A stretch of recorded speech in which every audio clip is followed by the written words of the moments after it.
What happens when Donald Trump tries to put down Barack Obama in front of the world, only for Obama to answer with one line. So sharp it changes the mood instantly and reshapes the headlines. The press room in Washington was already heavy with tension. Even before a word was spoken, reporters stood shoulder to shoulder, pens clicking nervously against notepads, cameras focused, microphones stretched forward like eager mouths ready to capture the next remark. Everyone understood how quickly the atmosphere could flip. It often did whenever President Trump stood at the podium. He leaned in, his eyes narrowing as though he had spotted his mark. Then came to strike Barack Obama. According to Trump, he had done nothing but speak. 8 years of speeches, zero achievement. That was the truth, he said. His words landed like a stone dropped into calm water. The room stirred with gasps. Whispered exchanges darted among reporters. A few raised their brows. Others smirked, anticipating the familiar clash that always followed. The cameras tightened their zoom, catching every movement, every expression. But here was a twist. Barack Obama was in the room. He had not come for a battle. He was attending a bipartisan event on education, sitting quietly to the side, his posture steady as ever, listening. His presence, understated, was symbolic, a reminder of a different chapter in politics. For Trump, though, it was a chance to grab headlines. A young reporter from St. Louis murmured into her recorder, "Trump takes aim at Obama." Another from Phoenix scrawled mocking notes in bold across his pad. The mood shifted as speculation grew. Would Obama reply?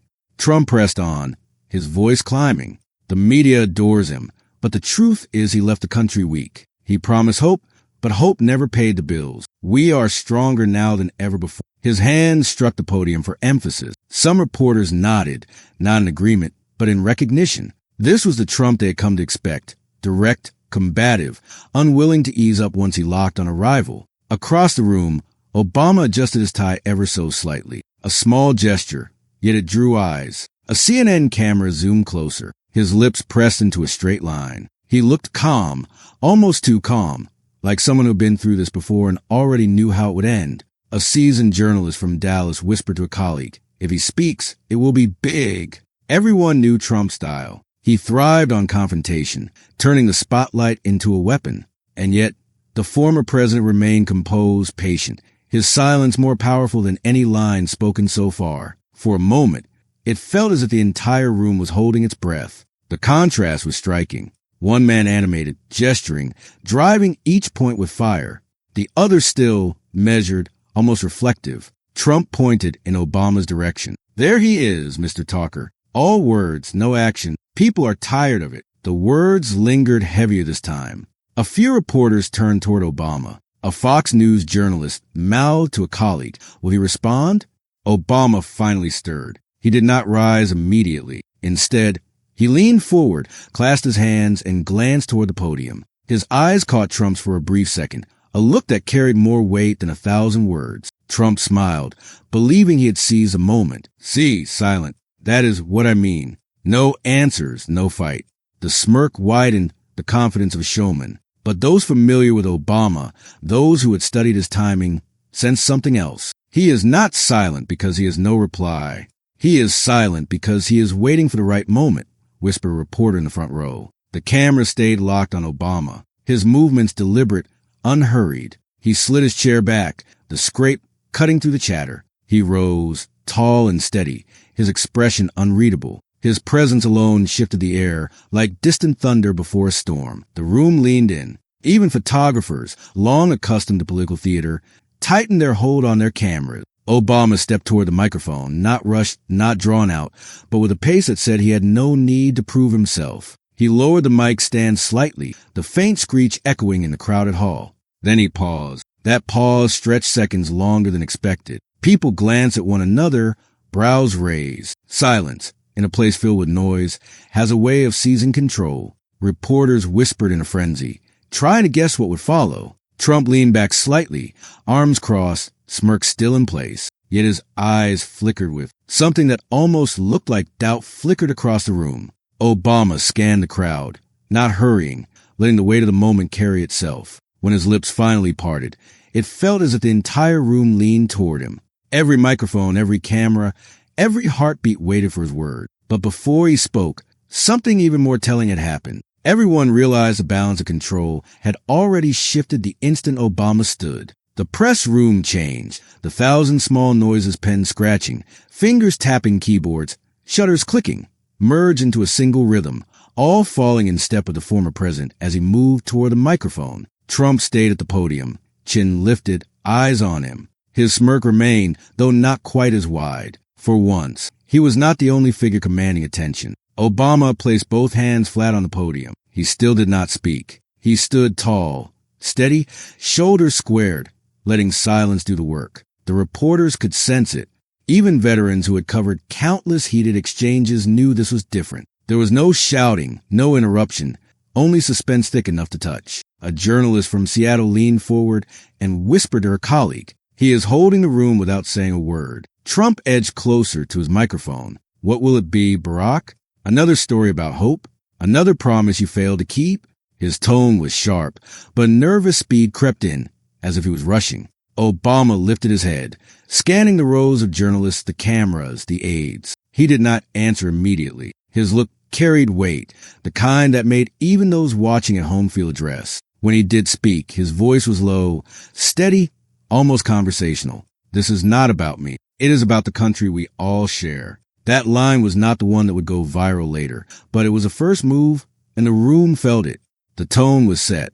Trump chuckled into the mic, shaking his head. "There he goes again. Country, country. People are tired of words. They want results." A few murmurs rippled through the press. A young journalist covering the White House for the first time scribbled quickly in his notebook. Contrast between noise and calm. Obama did not react. He shifted his weight, one hand resting on the podium, the other gesturing lightly as though inviting the room into the thought. Results come from vision. Without vision, power is only noise. The line struck, not because it was loud, but because it carried weight the room recognized instantly. Heads turned to see Trump's reaction. His smirk faltered for a heartbeat, then returned thinner. Trump fired back quickly, leaning into the mic. "Vision? We are finally winning again. Look around. Markets are up. Jobs are back. People are proud to be Americans again." Obama tilted his head slightly, the way a professor might when a student made a point worth noting. Pride is not measured in numbers. Pride is measured in how we treat each other. The line drew no applause. It was not that kind of setting, but the shift in mood was undeniable. Some reporters exchanged knowing looks. The clip was already writing itself for the evening news. For the next several minutes, it played out like a chess match in real time. Trump launched fast. Aggressive moves meant to dominate. Obama countered with patience, each response deliberate, landing not with volume but with weight. Trump, "You left us divided." Obama, "Division does not begin with the people. It begins with leaders." Trump, "I rebuilt strength." Obama, "Strength without wisdom becomes weakness in disguise." Each trade felt like a rope tightening. The press scribbled, cameras rolled, and outside, millions watching from homes, offices, and classrooms felt the rising tension. In one corner, a reporter whispered into his phone, live streaming to his editor. He is not raising his voice, but his phone streamed live to his editor. He is not raising his voice, yet every line feels like a counterpunch. Trump's frustration began to show. His gestures grew sharper, his tone louder. But the more he pressed, the calmer Obama became. It was contrast in motion. Two men, two styles, two visions of leadership playing out on live television. Then something subtle shifted. The reporters who at first had filled their notes with Trump's words now leaned forward, their pens following Obama. Their focus had switched without them noticing. The story was no longer Trump's jab. It was Obama's reply. The room sensed a direction. Something was building. Obama's rhythm tightened. His pauses became more deliberate. He was leading the audience toward that one sentence everyone would remember. Trump saw it too. He cut in, louder this time. "You had your chance, Barack. People remember you failed." Obama kept his eyes locked. He leaned closer to the microphone, his voice steady. "Failure is not when you fall. Failure is when you stop caring about who falls with you." The words hit hard. A collective breath echoed, not just in the room, but across living rooms everywhere. It was a warning, a sign of what was coming. Trump muttered into the mic, trying to take the moment back, but the energy had already shifted. The reporters were not writing his lines anymore. They were circling Obama's. The silence that followed was not empty, but loaded. Obama stood firm, each pause intentional, letting the weight spread. It was not yet the final line, but everyone could sense it was near. Before that could happen, the tension needed to climb higher, and Trump was about to hand in the chance. Trump gripped the podium with both hands, leaning in, his voice sharper, louder, hoping to land the jab. Yet Obama's calm replies were shifting the atmosphere. Trump knew it, and if there was one thing he never allowed, it was losing control of the stage. "Do not be fooled," he barked, pointing at the journalists, then at Obama. This man had his chance. What did he leave behind? Broken promises, a weaker America, jobs sent overseas, a world laughing at us. That is the truth no one here will say. The room filled with clattering keyboard. Some reporters drafted headlines. Others stared at Obama, waiting. Trump thrived on that energy. He felt the eyes on him and leaned further in. His voice rose again. "You know what he gave us? Talk, only talk." He toured the country telling people what they wanted to hear. But when it came time to deliver, nothing. And you all know it. The attack was harsh. The kind of language his base welcomed. A reporter from Ohio whispered under her breath, "He is going all in." Obama stood a few feet away, motionless, hands loosely folded. His expression stayed the same. He did not interrupt. That silence unsettled Trump, as though his words were not landing deep enough. So Trump pressed harder. 8 years, 8 long years. He left us divided, left us with chaos, left us with people losing faith in their own country. And now he wants to stand here and act like a leader. The words echoed off the chamber wall. Trump supporters at the back nodded, some whispering encouragement. Cameras zoomed closer, capturing every flicker on both men's faces. Obama finally moved, turning his head slightly toward Trump, and gave the faintest smile. It was not arrogant. It looked almost tired, as though he had heard it all before. The subtle gesture caught nearly every eye in the room. Trump saw it too. "You think this is funny? You think America is a joke?" He lifted his hand, mocking Obama's calm stance. Cool guy, smooth talker. But cool does not fix problems. Cool does not keep people safe. Cool does not pay the bills. Quiet gasps and murmurs rippled through the press. This was no longer a jab. It was a full barrage. Trump had turned the stage into something like a rally. But this was not a rally. This was a bipartisan event filled with lawmakers, reporters, and cameras feeding live to the nation. A journalist from Minneapolis whispered into her phone, "He is trying to bury Obama right here, live." Trump was not done. He turned toward the cameras, speaking directly to the millions at home. "Barack Obama gave you words. I give you results. Do not forget that." The line was bold, forceful, and rehearsed in rhythm. It drew nods from aides in the back. They knew it was the kind of soundbite his supporters wanted on the evening news. Obama still had not spoken. He stood firm, breathing evenly, posture unbroken. His silence was not weakness. It was strategy. Those who knew him well recognized it. He was waiting for the right opening, one Trump would eventually hand to him. The silence stretched. Trump rushed to fill it. "You left us behind, Barack. You left cities in ruins. You left small towns behind. You left people without hope. And now you stand here pretending to be the hero." The word hero carried clear contempt. Trump's voice rose to nearly a shout, filling the chamber. For a moment, it seemed like the energy of the room tilted toward him. His tone was sharp, his delivery forceful. To many watching, he looked in control, but others saw it differently. Some reporters began noticing the contrast between the two men. One was pushing hard with every ounce of force, while the other remained calm and deliberate. That difference, subtle as it was, began speaking louder than the words themselves. A veteran photographer from Detroit muttered to his colleague, "He is burning hot, but Obama is just waiting." And that was true, because the harder Trump pressed, the harsher his tone grew, the sharper his word became, and the thinner his composure looked. Obama, by doing almost nothing, was already shifting the balance. The press leaned forward. Everyone sensed something was coming. The tension no longer came from what Trump was saying, but from what Obama had not yet said. Before Obama could respond, Trump pushed one insult too far. That was when the moment changed. The final insult hung in the air, sharp and personal. Trump leaned into the microphone, aiming his words like arrows. "You were not just weak, Barack. You were the biggest mistake this country ever made." The room gasped. A few reporters dropped their pens. Others exchanged wide-eyed glances. Even for Trump, this line cut deeper than usual. He grinned, satisfied, expecting Obama to either shrink back or lash out.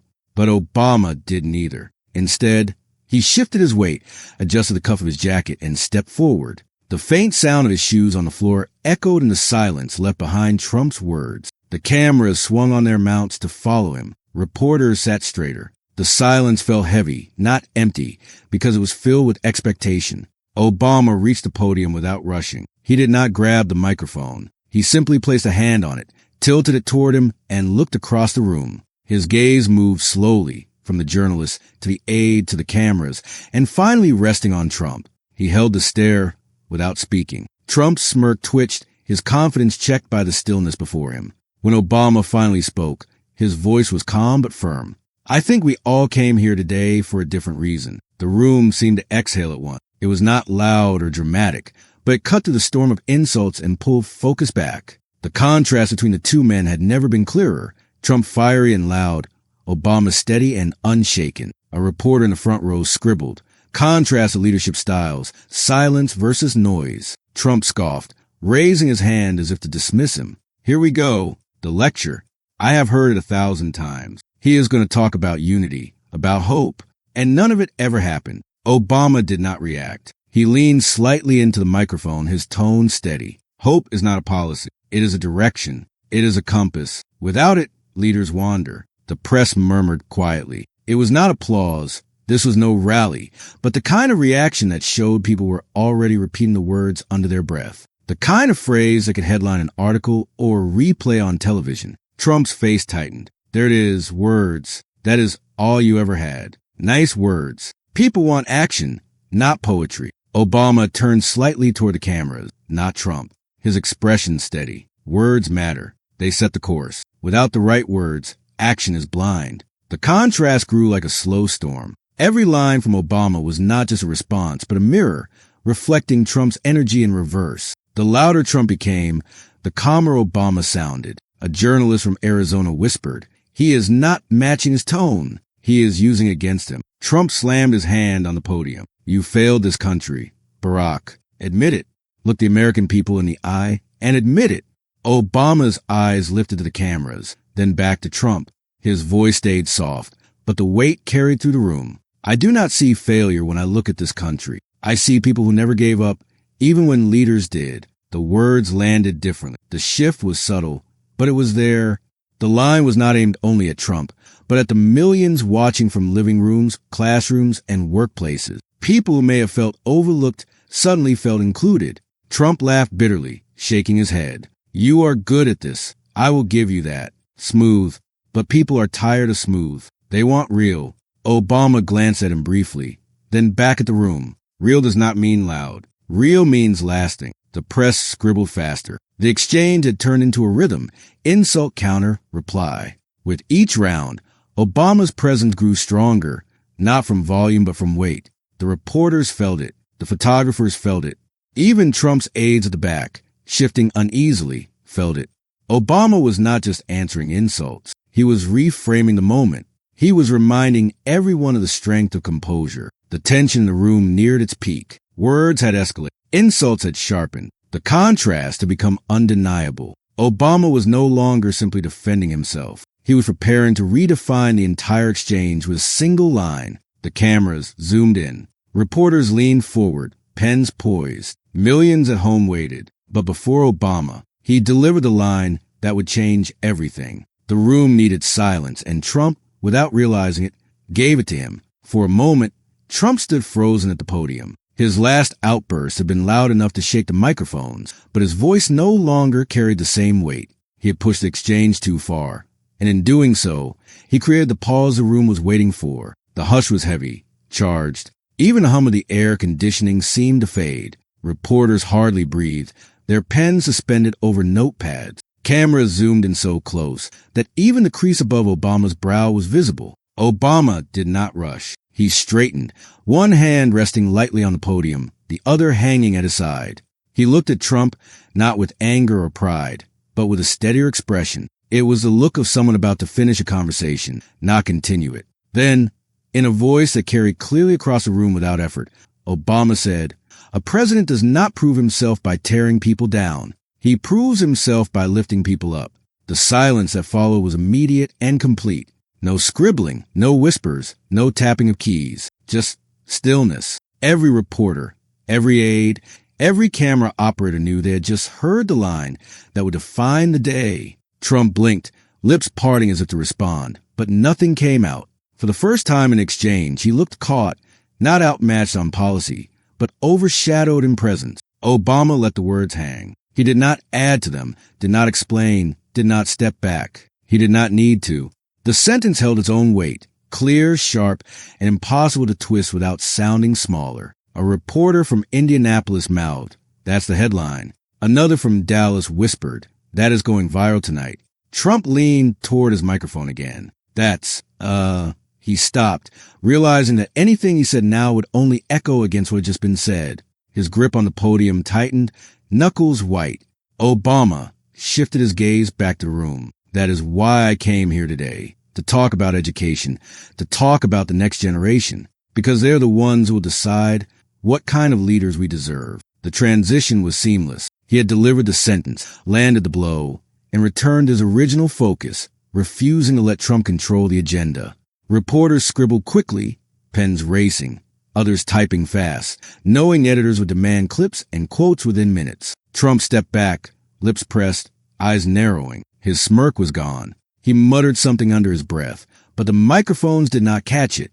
The cameras, however, caught his expression, an image that would spread almost as fast as Obama's words. The exchange was not loud, but its strength came from contrast. Trump's noise had filled the first half of the event, but Obama's single sentence reframed everything. He did not need volume. He did not need theatrics. He needed one line, delivered at the right moment, with the nation watching. In the back, a young reporter whispered to herself, "That is what restraint looks like. That is what leadership looks like." And outside that room, in homes, offices, and cafes across the country, people would soon be repeating the line. It was short enough to remember, powerful enough to share, and deep enough to carry meaning far beyond that single exchange. Obama adjusted the microphone slightly. His voice remained even. "We can debate policies, numbers, and credit all day. But at the end of the day, leadership is about service. It is about whether you leave people stronger than you found them." He did not look at Trump as he said it.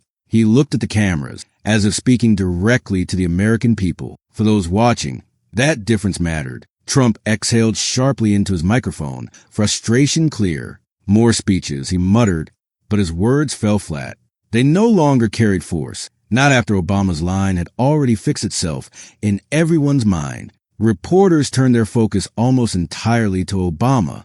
Their questions shifted away from Trump's jabs and toward the sentence that had reset the conversation. And the longer Obama stood there, calm and steady, the clearer it became that the moment belonged to him. But the true impact of that line would not be felt inside the room. It would come hours later, when millions across the country began sharing it, clipping it, and debating it. The moment after Obama's words stretched like an eternity. You could feel it in the air, the kind of silence that comes only when everyone knows they have just witnessed something important. The press briefing was no longer about education. It was no longer about Trump's insult. It was about that single sentence. Reporters looked stunned. Some pressed. Their earpieces buzzed as they whispered updates to editors on the other end. A few reporters scribbled the exact line in large letters across their notepads, careful not to misquote it. Photographers leaned in, cameras clicking rapidly, eager to capture Obama's steady face and Trump's uneasy stance. Trump tried to brush it off. He raised his hand as if waving away Obama's words like dust. "More speeches, always speeches," he said, his voice louder than needed, with a crack at the edge. But reporters weren't writing that down anymore. Their focus had shifted. Obama did not answer back. He stepped slightly away from the podium, folding his hands loosely, giving the room space to breathe. It was unusual. He wasn't filling the silence. He let the silence speak for him. And it did. A reporter from San Diego called out, "Mr. President, do you have a response to what Obama just said?" The question, though directed at Trump, sounded rhetorical. The moment clearly belonged to Obama. Trump straightened, clutching the podium tighter. "I told you already, people are tired of words. They want action. That is why I am here. That is why I am president." His tone now sounded defensive, less triumphant than before. Obama tilted his head slightly, not mocking, more as if recognizing Trump's frustration without needing to respond to it. He did not have to. The sentence still echoed in the room, replaying in every mind. Another journalist called. "Mr. Obama, can you explain what you meant by lifting people up?" Obama stepped toward the microphone again, his voice calm and deliberate. "I mean, leadership is not about making yourself the center of every story. It is about reminding people they matter and making sure they feel they belong." The murmurs rose. The energy shifted towards something close to reverence. Even seasoned journalists, long used his cadence, felt the pull of his words. Trump leaned in, sharp, and what good did that do? 8 years and the country was worse off. But the words did not land as before. They felt reactive, defensive. Even reporters usually sympathetic to Trump lowered their eyes to their notes, avoiding his gaze. Obama ignored the jab. He looked back at the cameras, his expression unchanged. The measure of leadership is not in what you tear down. It is in what you leave standing. Gasps rippled quietly. It wasn't loud or dramatic, but it was certain. His phrasing was clean, firm, and impossible to twist without sounding smaller. Trump turned toward the press, voice rising. "You see what he does? He talks like it is a sermon. That is not leadership. That is performance. You want a performer? Go to Hollywood." But the attempt fell flat. No laughter followed, only silence. Reporters were busy recording Obama's words, shaping a story that was already writing itself. One journalist whispered to another, "This isn't about fact-checking anymore. This is about tone." And Obama just took the high ground. Across the room, aides from both sides shifted uneasily. Even Trump's own staff at the back looked uncomfortable. They knew how this would look on television, how a single line could outshine an entire press event. The camera focused again on Obama. His face was steady, unshaken. For millions watching at home, the image carried more than words. Calm against anger, composure against insult. Trump's frustration became obvious. He tapped the podium, his expression tense. "Do not let him fool you. He failed this country. Do not forget that." But the words fell flat. They sounded like an echo, not a strike. A veteran reporter from Philadelphia scribbled in the margin. He lost the room. Obama didn't gloat. He didn't smile or shake his head. He stepped back once more, hands folded, signaling he had said enough. That restraint, the choice not to meet fire with fire, only magnified his presence.